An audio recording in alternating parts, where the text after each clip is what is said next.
Hi everybody, this is Thomas Fryer with Meritage Homes. I want to take a quick moment to introduce you to our little web series that we're going to have here. This is episode 1.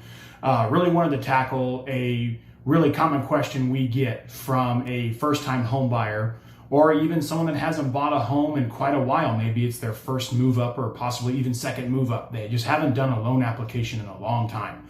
So that's what we're going to dive into today. Let's talk about the importance of doing a mortgage pre-approval before you really dive into your search for a brand new home. Hopefully it's with Meritage, but even if it's not, I wanted to give you guys some information and kind of like a process of what's so important about doing a mortgage pre-approval. So let's dive in.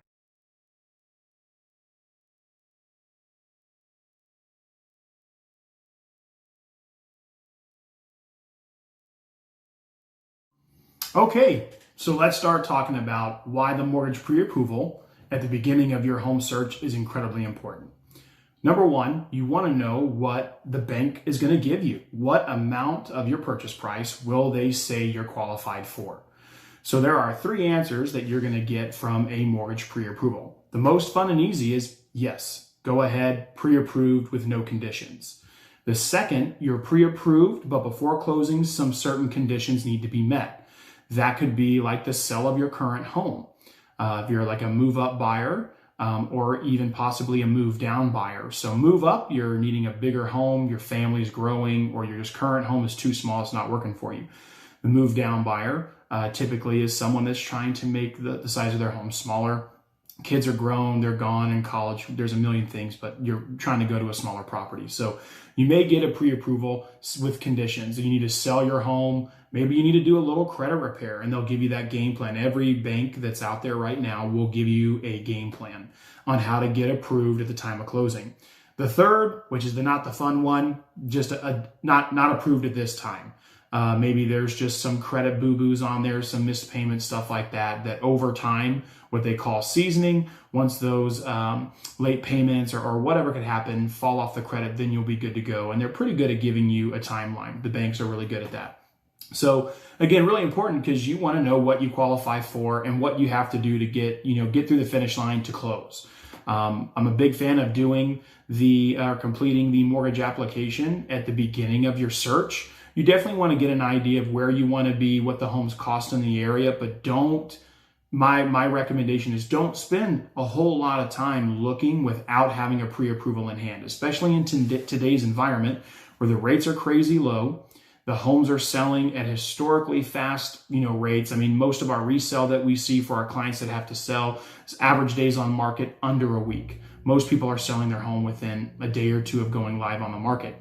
Same thing on the builder side now. For our neighborhoods like mine in Prescott Oaks, where we only sell quick move-in homes or inventory homes, we're selling them now when they're pouring the foundation, basically when they're started. So you want to have that pre-approval in hand.